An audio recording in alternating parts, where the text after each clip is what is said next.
Եվ նախորդ շաբաթ Նիկոլ Փաշինյանի հայտարարությունները ազգային ժողովում կապված ընդդիմադիր խմբակցությունների ներկայացուցիչներին ընդհանուր միջև վիրավորական համբալ, ԱԱԾ-ի պատվալ տանեմ, սաղիթ լցնեմ եւ այլն, սա Հայաստանի ղեկավարի լեքսիկոն է եւ դա իրականում կա իրավապահների հետ կապված, խնդիր դրանք պետք է լուծվեն իրավապահ համակարգի ներկայացուցիչների կողմից եւ Նիկոլ Փաշինյանի հայտարարությունը, որ ինքը ասում է, որ ես օրինակ քննիչ չեմ, դատախազ չեմ եւ միանգամից ասում է սաղիթ տանեմ, լցնեմ ԱԱԾ պատվալը, ըստ էության հակասության մեջ է եւ ինչպես եք վերաբերում, որ ընդդիմադիր падգամավորին երկրի օրենսդիր ներկայացուցիչներին ասում է համբալ։ Տեսեք, երբ որ դուք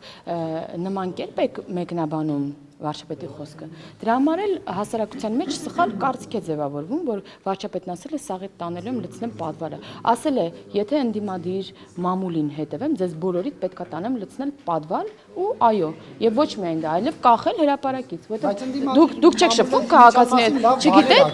հետ, չգիտեք, որ նման պահանջ կա հասարակության մեջ, չգիտեք, որ մամուլի հրապարակումներին որ լսես, որ մամուլի հրապարակումներին հետևես, հենց այդպես էլ պետք է անես, բայց դրանով չի առաջնորդվում, վարչապետն ասում է մամուլով ես չեմ առաջնորդվում, ես չեմ կարող միայն մամուլով ձեր ասած մամուլին հղում անելով, տենց անեմ, որ տենց անեմ, ձեզ բոլորիդ պետք է տանեմ լցնեմ պատվալը, հիմա դուք դա ասում եք, ուրեմն մեկնաբանելով, որ վարչապետն ասել է ձեզ տանելու եմ լցնեմ պատվալը, ինչ որ մարդիկ էլ վարչապետի ասած ստեղս է հասել, ասում էին վիզը կտրելու սպառնալիք, չգիտեմ ինչ էր, եւ այդպես է մանիպուլյացիան այդպես է լինում։